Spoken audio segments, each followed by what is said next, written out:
Good evening, everyone. Thank you for coming. There's first of all, slight change of plan. Jonathan Smales, who is the kind of super boss, originator of the CEO of the Pheonix project, he's not very well. And I think he's trying to avoid me. I last saw him about 30 years ago, so anyway. So Jeremy Walker, the head of design for Human Nature, has very kindly stepped in, so thank you very much. And we're also joined this evening by Cany Ash, a former student, actually, of Polytechnic of Central London, a.k.a. University of Westminster. And so it's really nice to have you both talking about this project.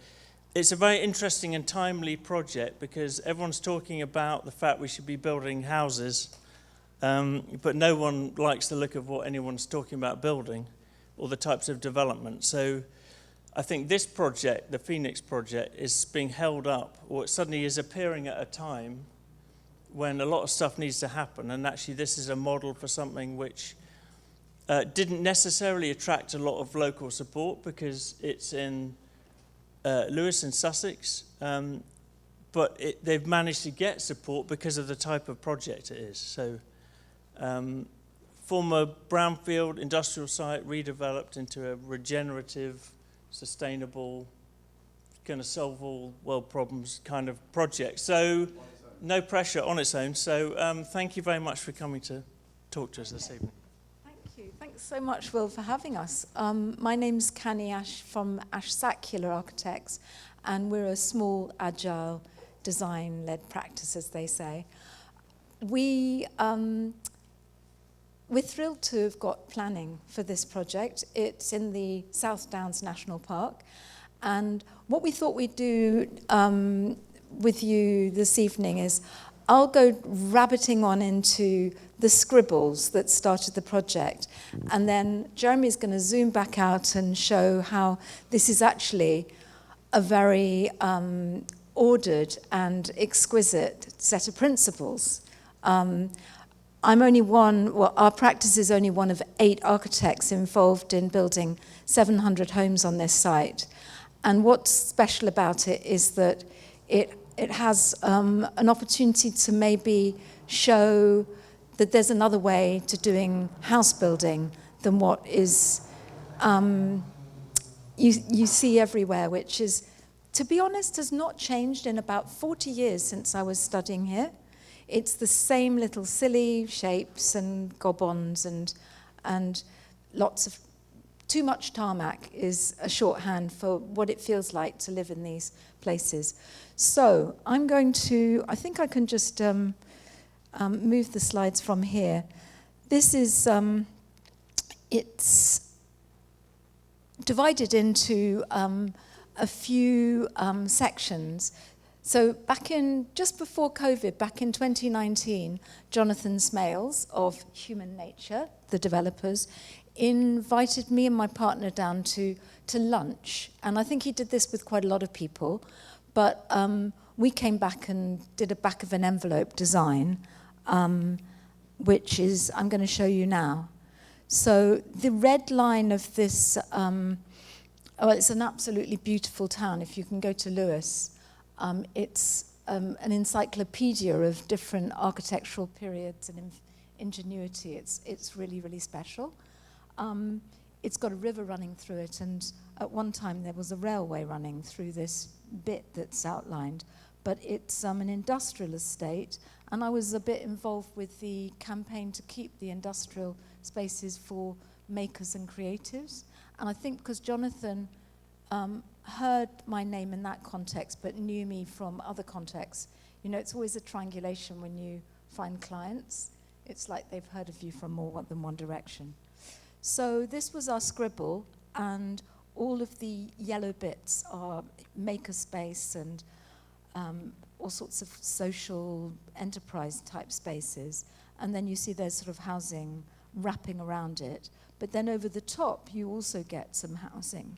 And then sticking up in funny towers, you get even more little bits of housing. So we were trying to see how you could keep your industrial heritage and the continuity of makers that you have in Lewes, which I think you'll talk about more, but also bring people back into living and animating those places. So we did our calculation.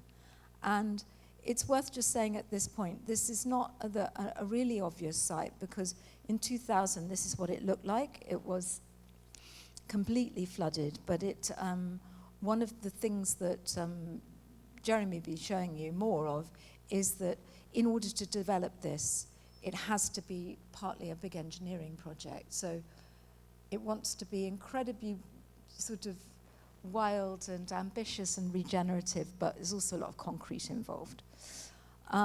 So this is how Jonathan Smales likes to work. He likes to get everybody in the room for a few days and do these charrettes where everybody starts drawing and, you know, making models and getting really creative together.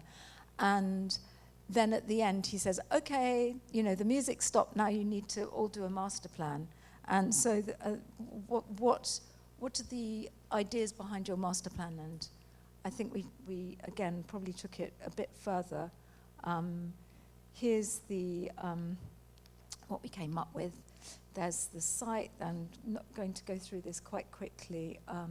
This is the some of the floodplain. These are some of the beautiful materials. So we were going through our principles, and one of them was we didn't think this was a great place to do large object style buildings, but we thought it was a place to follow the way that Lewes has developed in fine grain, to have individual buildings all with their own characters. We felt that the roofscape line, the silhouette was really important. We felt that you know, that rooftops were undervalued, that, you know, lots of I can't even remember what these were called now, but it was about the way that green could just pop up in lots of ways, and that's very much a principle of Pheonix now, that the informality of landscape. So, but if you have to stop a place flooding, there's two ways to do it. Either you sort of have a big concrete wall, or you can have a bank, and we thought both would be good. We thought the building that human nature are now in shouldn't be knocked down. It should be developed as a laboratory and test case, a place for developing different kinds of architecture on the roof, and a big design studio, and I think that has happened. And the car parking could be tamed and kept in various ways. So I'm just going to go through these because they're sort of like quite fun, the way that with just an iPad and a brush pen, you can start drawing a whole world there, and you put a few words next to it and it sounds quite convincing, about typologies and the way that we could retain water, how to allow people down to the water again, and the fact that the streets in this place didn't need to be at all. That's one thing I shouldn't have done. So.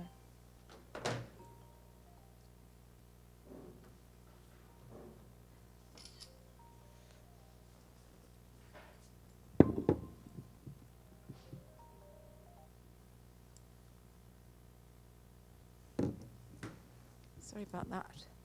So streets could be all sorts of shapes. There would be ways to get emergency vehicles around, that vertical greening needs to be totally integrated, and so on.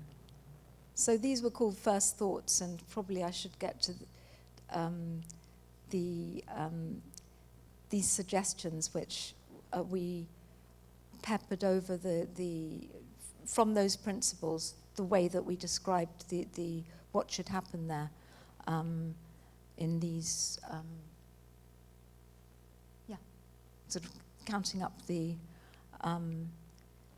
what you could put on the land.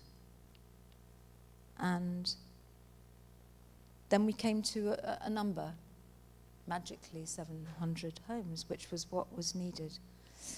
So the other thing that was done differently at Human Nature in this process was that when things were cooked to a degree, but not too much, they had a big design festival that went on for, 3 days or something?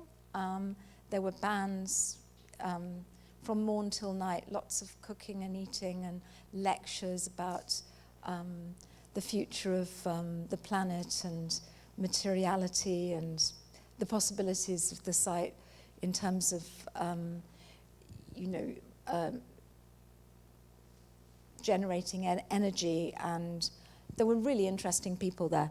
But they also gave us as architects all a pitch. So we had a table, and on our table we decided that it would be nice to share the way that we were thinking through sketches on this piece of land at the top there is the one we've got planning for. And we want to show the materials that we were going to use, and this was hempcrete, which a few years ago was quite, not so commonly spoken about. But in particular, we wanted to use local timber and hempcrete and find a way to put the structure within the, cast it within the hempcrete so that you didn't have to have perfect surfaces or modular construction. And this is the shapes that we started coming up with in order to negotiate the flood wall. So I'm going to skip through these drawings, but I think it's really interesting that people who came to the festival, they actually sat down for hours and wanted us to walk them through these very rough plans. And I think that they were excited about the fact that they were sketches and that they felt they were part of the discussion at the creative stage rather than in a sales pack at the end. So I'm going to flick through these. They're all sort of hand-drawn. Some of them are quite complicated. This one, for instance, is a house which has many homes within it and was quite complicated to design and structure, but became quite an iconic corner to the whole project. And developing facades, corners. I just thought I'd put the whole sketchbook in. So this is the end of the sketchbook. This was one typology that didn't make it into the final, which were small one-bed units which toggled with each other and created a really interesting, very compact, very lively typology. And we certainly will use that somewhere, sometime. We might.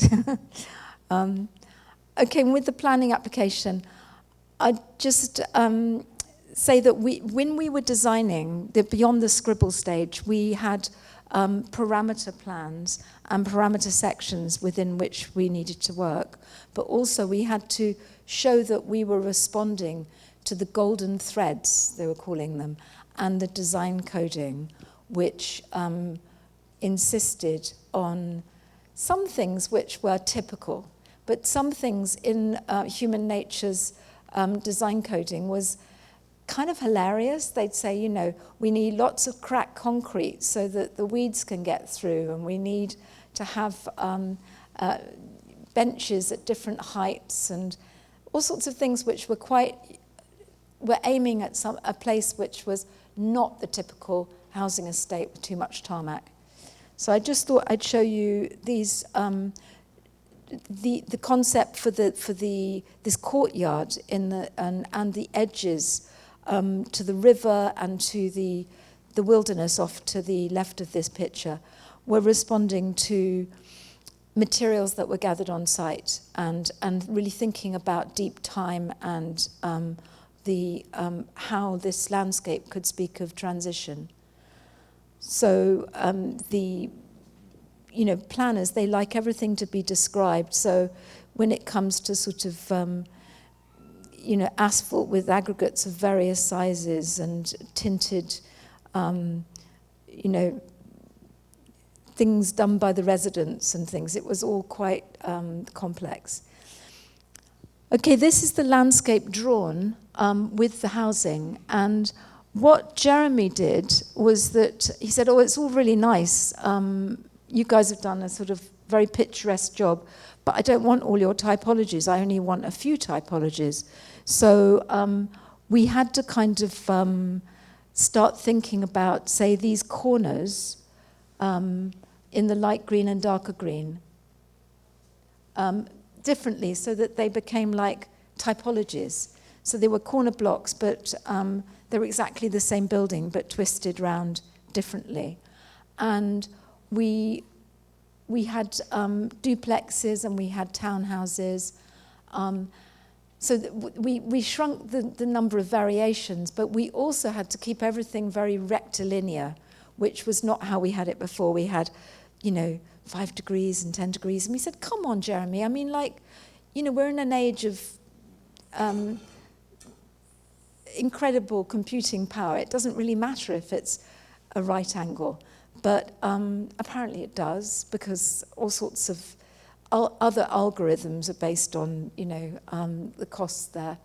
And I think the thing that excites us about this cluster of houses is actually the way they come together, the edges facing in towards the square, which is Jacobs Square, named after Jane Jacobs. I think that's a lovely thing.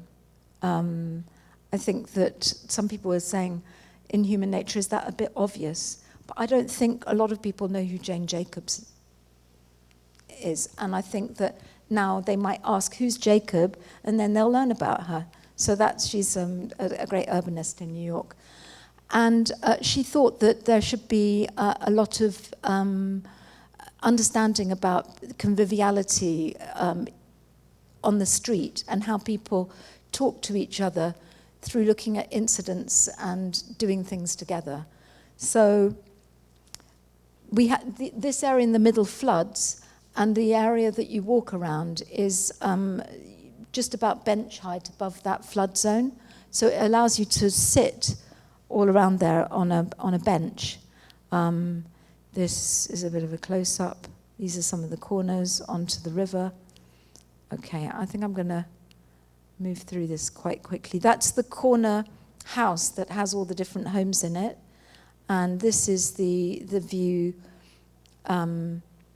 in a CGI form looking across the bridge to it. We had lots of ideas about reusing materials, and I think that's very much in the spirit, but avoiding brickwork or tiles where possible, because they're high in embodied energy. And this is the view that we did for the planners to show what a lovely soft place it was, set against the landscape of the South Downs Park, and it felt safe at night, and it was a lovely place to come home to. And there people are sitting around on that bench around the suds, doing their gardening, playing their games, chatting to their neighbours. And there's a little bit of, I suppose, props and scenography that you need to do outside a double shared house, where people have their own front door, but they might feel like sitting down for a few minutes, sharing a post box, sharing some planting. And that was enabled by using things like water butts, or the fact that houses came forward and backwards a bit. So maybe this is giving you a bit of a sense of, how we designed the place. Thanks.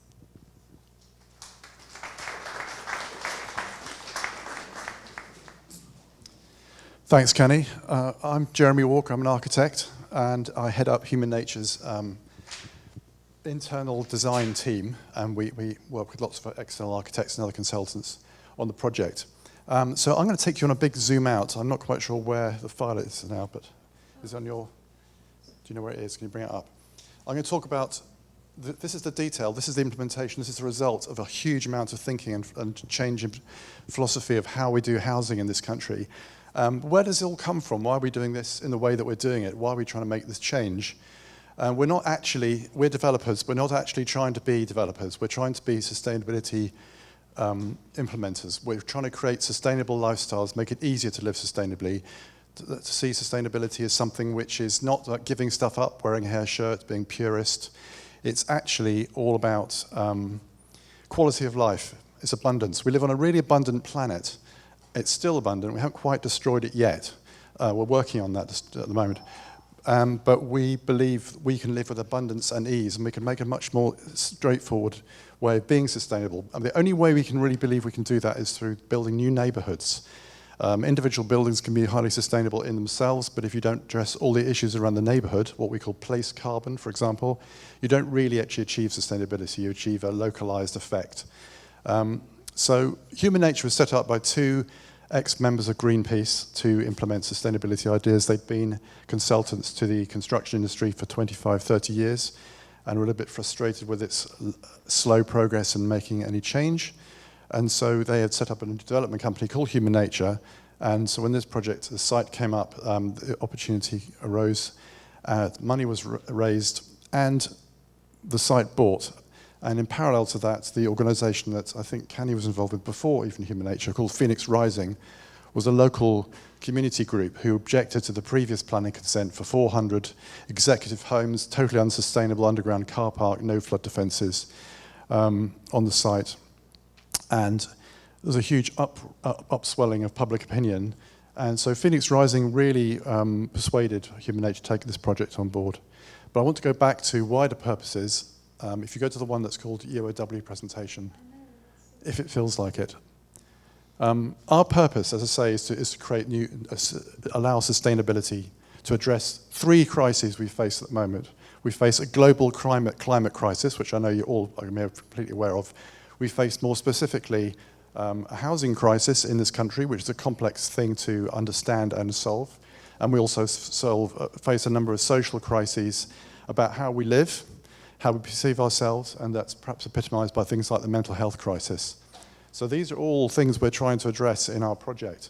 So we're coming from a different angle. We have to make some money to make this happen. We have to make money to allow neighbourhoods to be developed, but fundamentally the purpose is to create a sustainable lifestyle. And I'm going to keep trying to talk without the slides for a bit longer. And we have a number of different ways of addressing this. Pictures!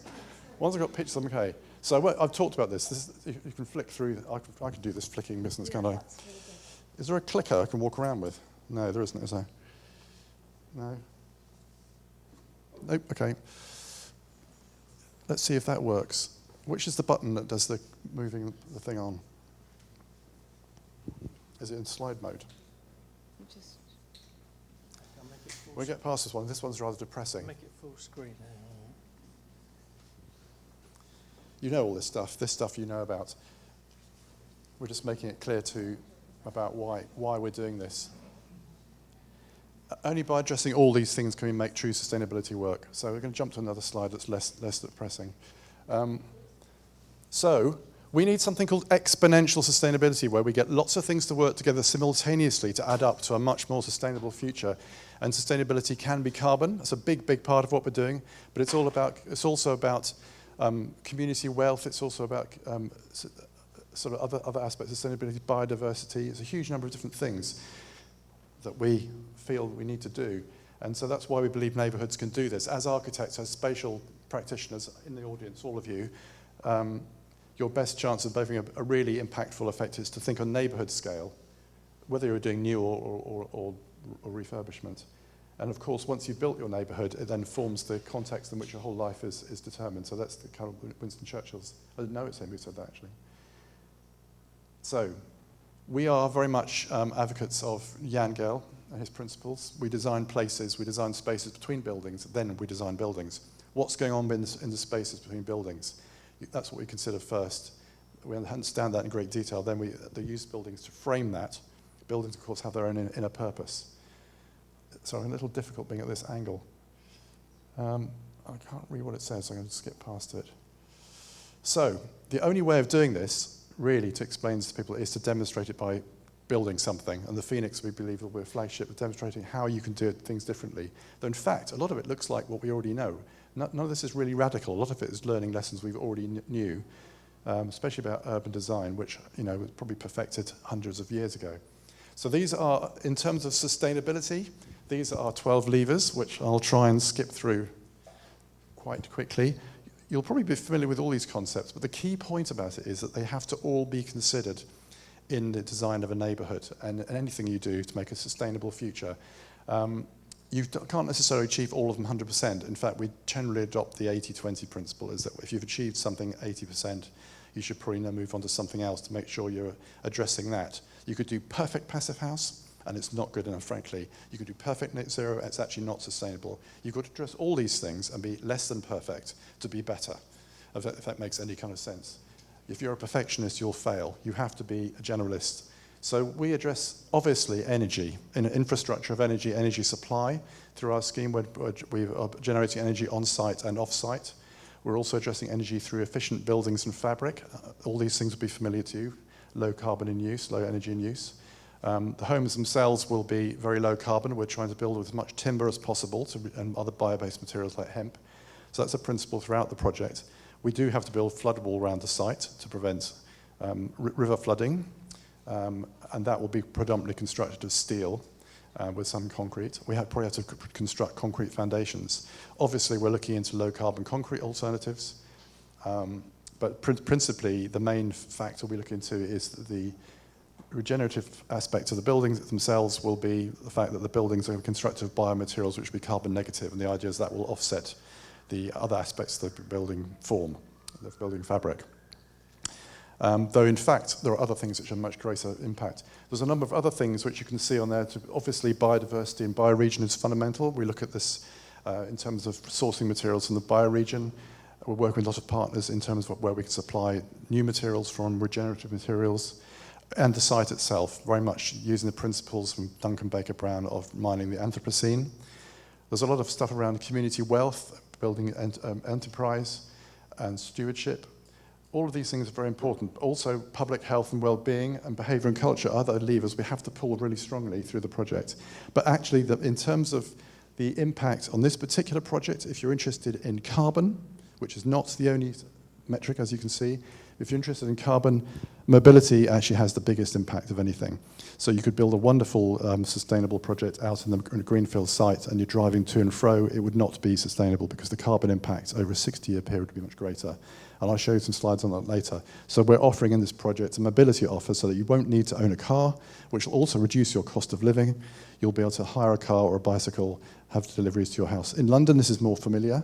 In places like Sussex, it's not, and in fact, it's a huge bugbear for the local authority because they find it very difficult to accept we won't be supplying 2 car parking spaces per house. And we've had to work incredibly hard to demonstrate that we can make this work through what's called a modal shift. It'll be groundbreaking, but it's supported by the government to a degree, to quite a large degree, but local authorities struggle with that hugely, and we have planning consent almost, but we're just struggling in that, with the Highways Authority, who are still probably living in the 1940s, I believe. So, these are the 12 levers. And as I've said before, the neighbourhood is the key for delivering that. And all the qualities of the neighbourhood that perhaps people like Gail espouse are really fundamental to what we're doing. The sort of fine-grained urbanism, medium density, or gentle density as it's now called by the Office for Place. Abundant green throughout the streets for biodiversity, for health, for flood resilience. In this case, we've got to deal with river flooding and rain flooding. So within the site, there's no risk of river flooding because we have flood protection, but there is risk of rain flooding from the hills, and that's dealt with by sustainable urban drainage systems built into the gardens and the streets, which are manifest through green streets. And we're very interested in transitional spaces, threshold spaces between buildings, between your home and the street. I'm sure you're all familiar with that kind of principle, but Lewes in particular has some very strong traditions of that, which were really amplified during the lockdown. People really occupied the thresholds of their houses in order to communicate with their neighbours. So we focused a lot of attention on thresholds and liminal spaces to improve those that sort of interaction between people. You only have to stay for 5 minutes and you'll suddenly meet somebody. If you're passing along the street, you probably won't. So these are key things about how people interact with each other, encouraging that kind of sense of social connection and value, which reinforces the quality of life and mental health and overall conviviality. There's tons of stuff. I can't talk at all of this. I will skip to another slide because there are millions of them. So that's our principles. And we're not just doing this project, we're doing other neighbourhoods throughout the country, but this is our first project. This is the existing site, which was an old ironworks, and previously to that had been a tannery. This is what it looks like now, completely derelict, except for a few. We have got people still doing creative work on site, creative things, artists and makers, some left. We're on site, our office is on site in one of the buildings. This is the next couple of slides are about our community focus, incredibly strong community focus, naturally, because we grew out of the Pheonix Rising, which is a community organisation. This is the festival that Cany talked about. This is just giving you an example of some of the range of comments we got, not expecting you to read them, during the festival. We take community input incredibly seriously, and our community engagement process during the planning application involves over 200 local groups, and we're still working with local experts and teams we've set up who can inform the project and help guide it. Lewes happens to also be a very vocal place where people have very strong opinions. It's one of the foundations of democracy, having been the birthplace of Thomas Paine, and people still continue to have a very opinionated views, and we try and take this all on board. It's pretty tough, pretty hard going. We're not always popular. We are a developer, but we think we are listening as much as we possibly can and try to really engage with it, because it does enrich the project. It makes it stronger. It means that when we deliver it, it's much more likely to thrive. And we have a person in our company who's called Head of Social Imagination, who is head of engaging with these groups in order that we make sure that we really understand when our project lands, that we know what people need, because people are telling us, and we've got lots of very strong meanwhile program, so this project starts to grow. The life grows before we even actually build anything, because the buildings are there to serve a purpose.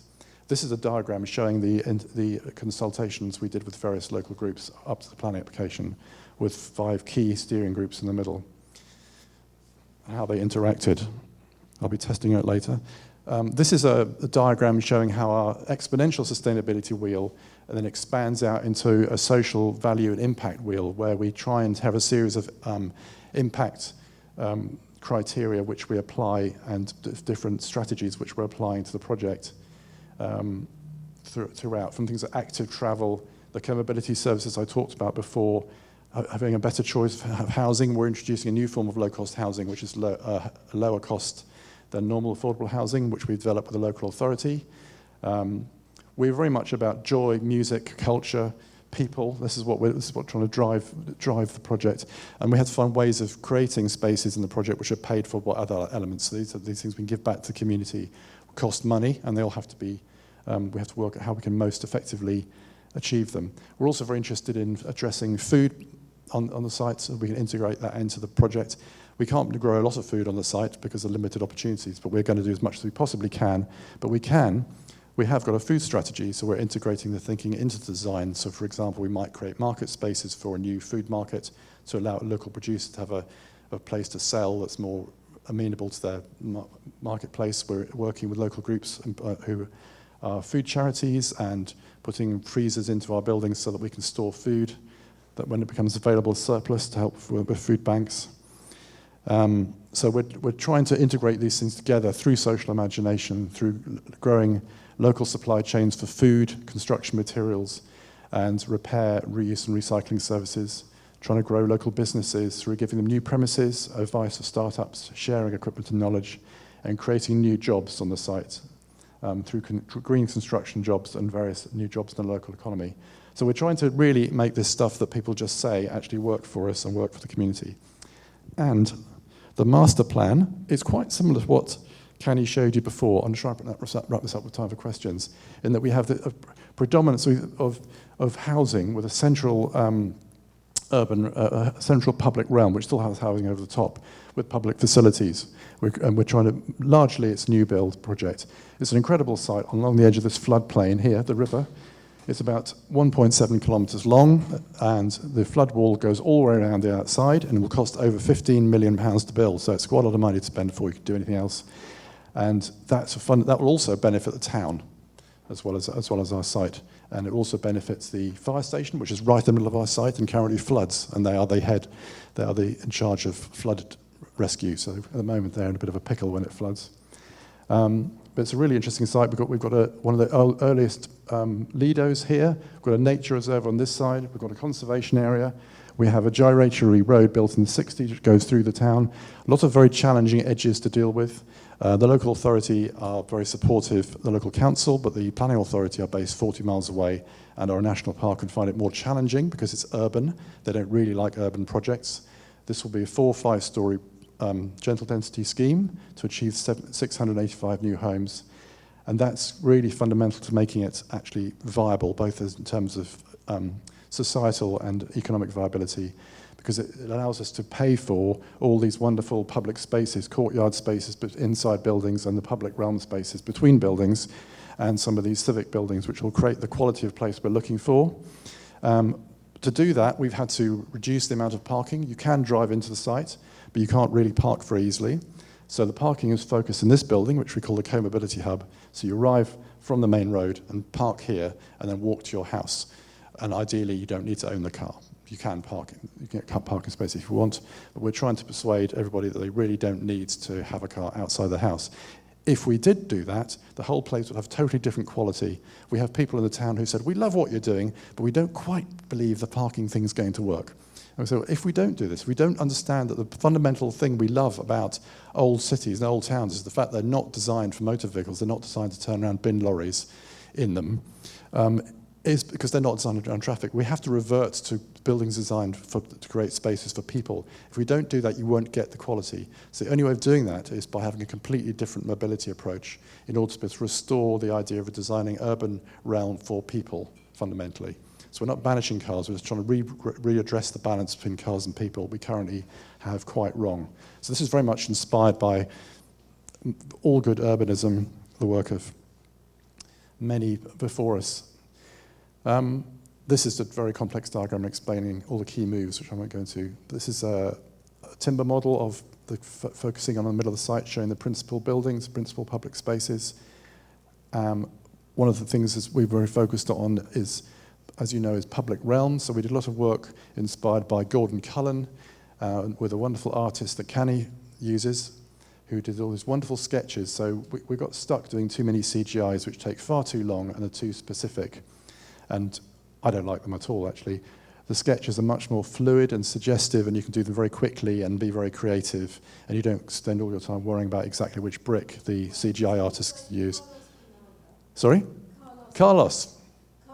He's a hero. Has he? Well, fantastic. I didn't know that.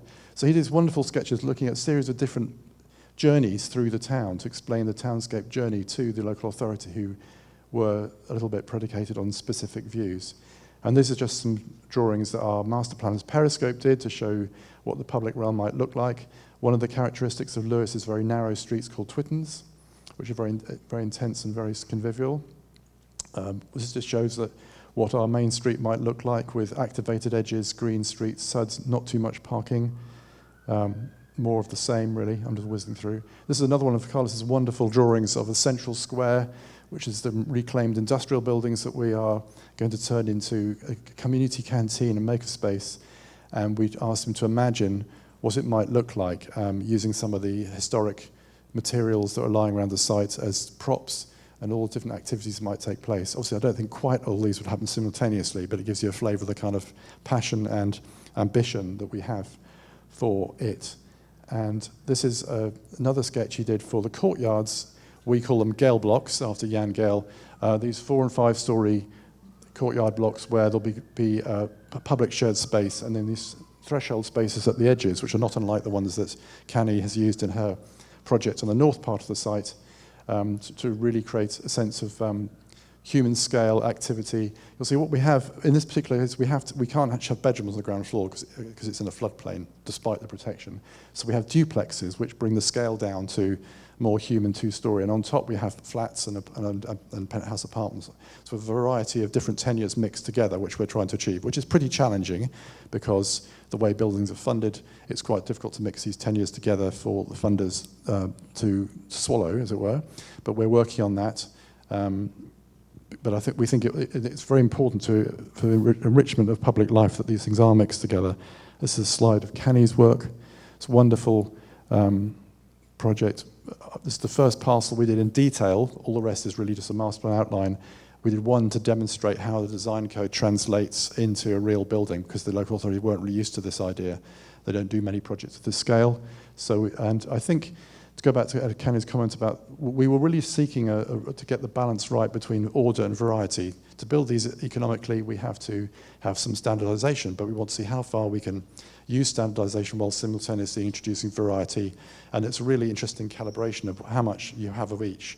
And too much variety, it looks arbitrary. Not enough variety, it looks boring. And I think Shaka did a fantastic job in the face of a very unsympathetic local authority to look at Lewes and translate it into something which was a really contemporary interpretation of what is a really strong Lewesian character. So we're very pleased with their work, and everybody loves it. Even the planners loved it, they just wouldn't admit it to anybody. This is a CGI. So this is what I mean CGIs. They're a bit too lifestyle, but you end up spending all the time worrying about the bricks that you're not going to specify for 4 years. But that's the Belvedere, which is a viewing platform on top of the river wall, which is at the top of the public space I just showed you. We're trying to allow people to engage with the river in a much stronger way than previously, because Lewes is actually quite cut off from the river. And this is the view of the wonderful bridge house that Cany created, which was kind of arts and crafts inspired, which is rather wonderful. I will stop talking in a minute. This is the point I was making about carbon earlier on, is that in this particular scheme, we did a relatively high-level analysis of carbon impact over 60 years of the project. And each dot, I believe, represents 500 teratons of CO2e emitted. Tons, sorry, not teratons, that would be an awful lot. And so we're sequestering about 1,000. The operational energy use will be about 1,500. With a full modal shift, transport, even with a full modal shift where people are not using transport in nearly as much as they would be, a fraction of what they would be in a normal project, this is the 60-year carbon impact of the project. So really, if you don't get transport right, you're not going to get sustainability right. In this particular context, these figures show that.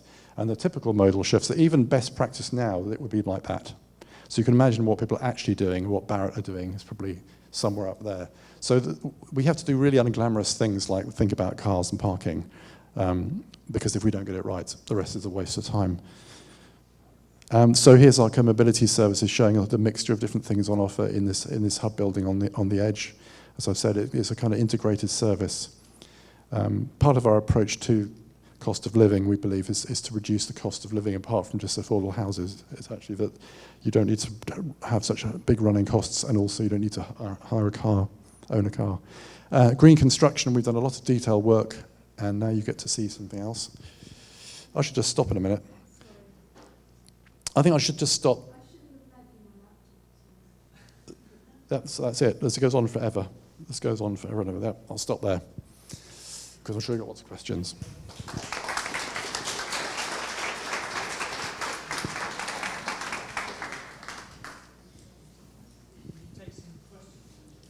Yeah, thank you for pulling that together, Jeremy. That was really good.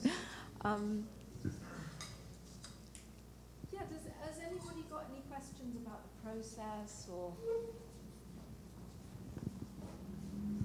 Hi, that was that's really loud. That was really interesting, and your master plan is quite fascinating, and it's also quite elegant because the way you described it, it's really, really lovely, and it's kind of something that I imagine we do in our studios. I'm in Masters in DS15, and one of the issues we look at when we're doing the sort of master planning stage of our project is gentrification. So I'm interested to see what the public thought about your master plan and how it would affect their lives, as in the people in the existing public, the people in the area surrounding the development, and whether there was an aspect of gentrification with regards to this project. Definitely. I mean, I think maybe you'll come back on the affordable element as it's, now sitting. But it was interesting at the planning committee, there was a huge demonstration for this project, and there were a few artists who were handing out feathers, all sorts of different, locally gathered feathers that got the planning authority, which is the South Downs National Park. The chairwoman got absolutely furious, said, "Take the feathers off," and it all became quite humorous. But basically, people are recognising that there needs to be more homes within Lewes, because the people's families can't stay there. And of course, there's always the accusation that this is gentrification, because when you go into an industrial estate and you start building housing, it's going to be tarting up an area. But I mean, this is like absolutely cheek by jowl with the train station, with all the things that can make a sustainable town. And in Lewes, they're a bit forward-thinking, and so there's a lot of people who really want Lewes to become a demonstration place of how to do it differently. And they've moved to Lewes because they know it's that kind of place. So there's a kind of a generation that's sort of my age and older, but more sort of hippies. But then there's a lot of kind of regenerative, ambitious people who are, starting out and having families now and want to stay around. Yeah, I think gentrification is a big problem. I think it's to do with the distribution of the scheme, how it affects people, how much people really are going to benefit from this. And we work really closely with our community to understand what they need. I mean, the local council have a very good handle on this. They have the project is over here. There's a housing estate that's called the what's the one that flooded. Anyway, it's gone out of my head. It's a regular council estate, and to some extent, what happens in places like Lewes is that the people who live in the town here in the conservation area are the people who already are the gentry, not the gentry. The people you're talking about when we talk about gentrification, the middle classes, the affluent people. Lewes is a relatively affluent place, but there's also huge amounts of poverty, and the people who live in Landport, and this is the estate I was referring to. They tend to not have as much of a voice because they don't feel empowered to have a voice. And we get put under a lot of pressure from the Friends of Lewes, for example, which is a local community group, which is basically lots of retired people who are even older than me, who are very vocal about what they want. So inevitably there's a lot of social pressure to do things which aren't necessarily in the interests of everybody in a balanced way. So we have tried to engage, and we've worked with the local council to understand what's needed. And in this particular case, the housing balance, the problem with Lewes is a typical one, is people can't afford to live there anymore because of the cost of housing, and the numbers at schools are dropping. So we often get asked, are you building a school? And we're not, because actually the school numbers are dropping so fast, they don't want a school. The local authority don't want one. And that's because people can't afford to live there. And so we have targeted smaller homes. And the reason for doing that is because it will free up a lot of the family-size homes. We're also building those, but there's a lot of family-sized homes in Lewes that people are living in that they can't really move out of. So there are older people who would like to downsize. And we believe in mixing older people with younger people. And so one of our target markets is older people. All the affordable is, it's tenure blind, so the affordable is pepper potted everywhere. Yeah, that's right. So there's effect which this is effectively interacting with a wider town. By building this, we've actually released housing stock in town that's stuck at the moment. So we've had a lot of work on making sure that we are hitting the right balance, and we're creating a new form of lowest cost housing called Lewes low cost housing, which is more like 50 or 60% of market rate instead of 80. But as we say, affordability isn't just about what you pay for your property or what you rent it for. It's about your electricity bills, and we want to give people, some kind of guarantee about their bills so that they have more fixity and certainty. As I say, you won't need to own a car. You won't need to own such a big property because there'll be a lot of shared space. So we're truly taking on board the ideas of the sharing economy so that we don't need to all have a spare bedroom. You can rent a spare bedroom if you need one. None of these are really new ideas, but you're putting them all together. It's what makes them have a much more significant effect. But that's the really big challenge now, especially since building materials have gone up 40% in the last 2 years. That's huge. Any other questions? I'm going to go to the back first. Somebody at the back. Thank you. Very, very quick question about, well, two questions. One is how many family properties, how many family homes are you building? And the other is how are you providing renewable energy? We are building about, the numbers keep changing. We're building, what do you mean by a family home, do you think? What, 2, 3 bedrooms? Yeah, we're building approximately 50%, but probably slightly less, probably 45%. Because of the affordable, we're doing 30% affordable housing, which is actually pretty good and it's about as far as we can go without going bankrupt. Sorry? 30%, yeah. And so, what you class as family. I mean, we're trying to encourage people that they don't need to have so much property, make it cheaper to live in the first place. And the second question you had was? Oh, yes. So we've got a number of different strategies. First of all, we've got on-site energy generation through solar on the roof. We had an interesting discussion with the local authority about, they said, can you make it net zero? So, I don't think they really know what it means, but which would really mean having less dwellings on site because there's not enough roofscape to provide the solar you need to generate all the energy you need, which doesn't really make sense because if you built half the number of homes, which was what it mean, you'd have to build the other half in a greenfield site in the middle of Sussex, which would be super unsustainable. So some of these kind of things shows why these focusing on single issue environmentalism is actually very mistaken. People get very focused on one thing in a kind of purist way, and actually that's not very sustainable. So we're trying to do a mixture. We'll also do off-site energy purchase from suppliers who are guaranteed that it's going to be sustainably produced, but also on-site energy generation through geothermal energy, which we're looking into. So the more we can generate on-site through that, we have an energy loop, so that the waste heat from, say, the health centre, which we're building, can be used to provide heat for hot water for homes. So a lot of it's about saving energy in the first place as necessarily as we can. Use waste food and things as well. There's lots of Yeah. There is a limit, though, on urban sites. If you try and generate all the energy you generate on site, nobody's ever done that in a city, unless you want to burn things in your fireplace. So it doesn't really make sense, the idea of net zero for towns, I don't think. I think you have to accept that you have potentially some energy generation coming from off-site once you've hit the low carbon everywhere else that you possibly can. Well, there is There's another question from back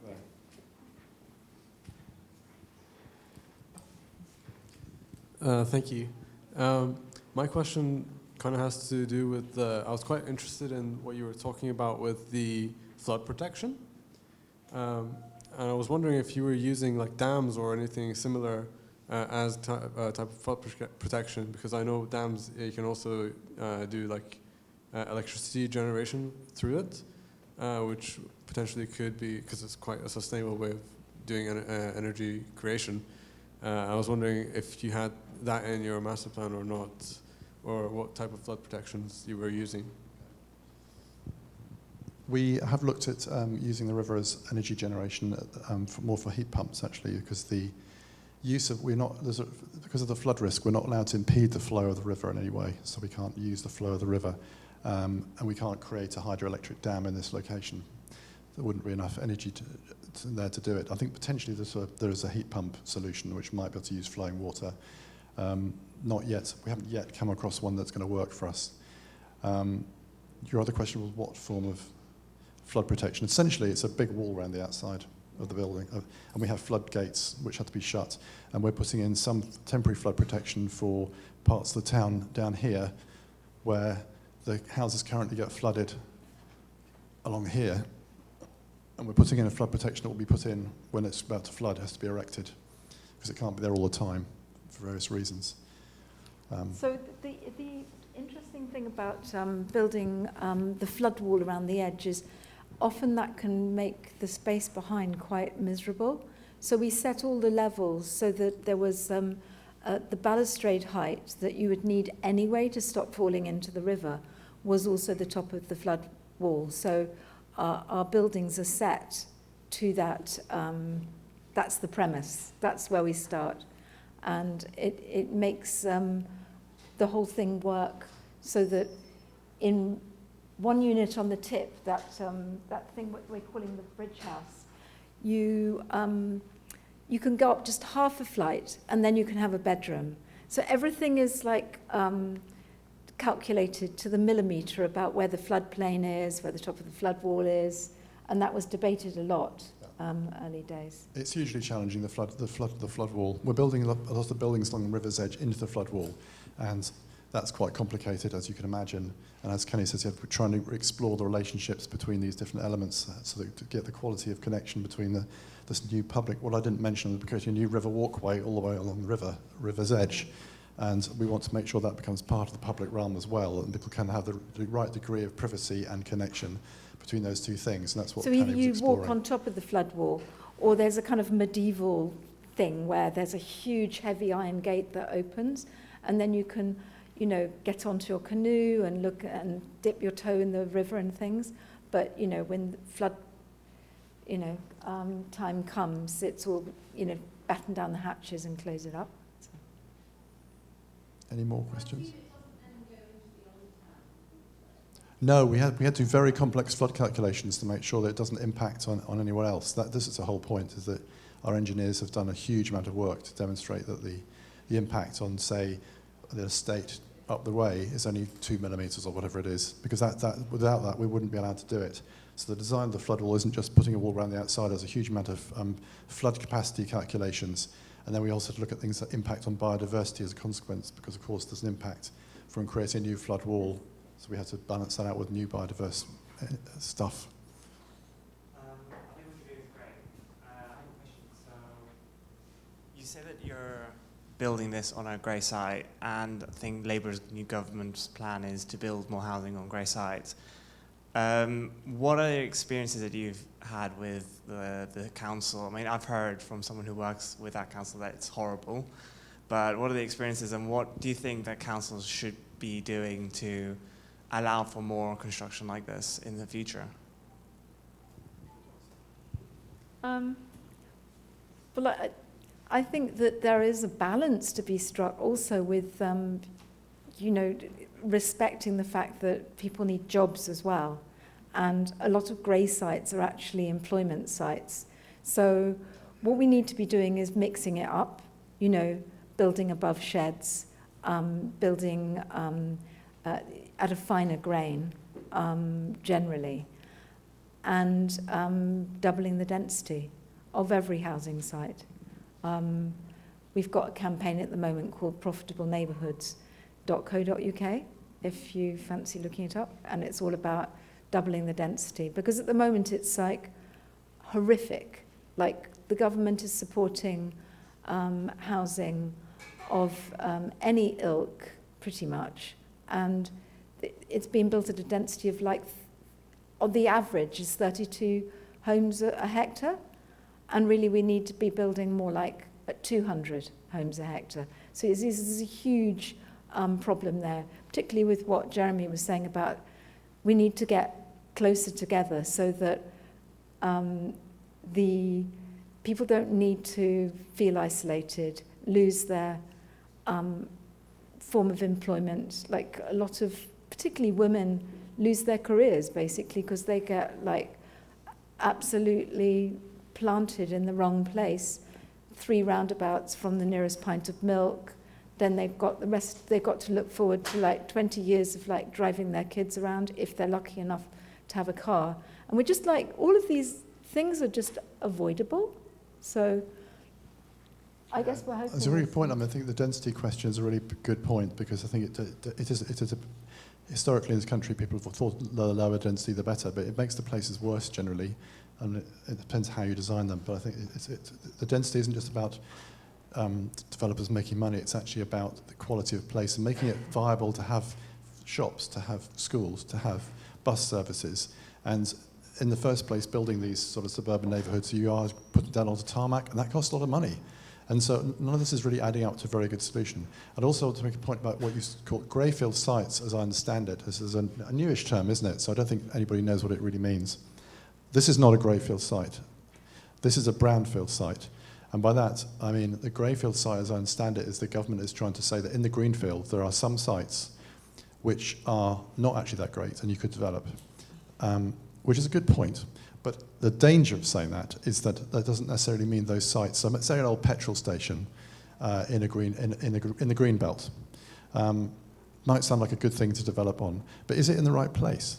And you've seen my point about transport. If we develop greyfield sites in the wrong place, that's just as bad.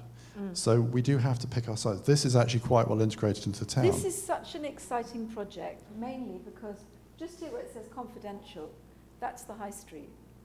I mean, it is absolutely in town. Yeah. And that means that nobody needs a car there. And anybody who's really old can get on a rickshaw. Somebody can drive them to the station, which is just down here. Like, you know, everything is... You can have a whole life within, not 3 minutes maybe, but 10 minutes. Yeah. And the local authority did struggle with this. Well, that's the local authority. There's a Lewes Town Council, Lewes District Council, very supportive generally about the whole project. We have a huge amount of local support, but the planning authority are a national park, and so they naturally struggle with buildings. You know, they're all about protecting that. They're very interested in what they call landscape-led design, and they don't really know what they mean by it, but that's what they're interested in. So it is challenging because they're not used to doing this kind of stuff, and doing urbanism for them is very difficult. I mean, the planning officers, our scheme was turned down by the design officer, the planning officer, and the conservation officer. All wrote objections to it, and they were overruled in the end. But it took us a year of negotiations to agree to it, because it's the only way this scheme is going to work is if we build 685 homes on it. It's not going to work if we build 400. It won't add up. It won't make a place that everybody wants to live in, and it won't be sustainable. They said, look, we can see that it's very nice, but it's just too European.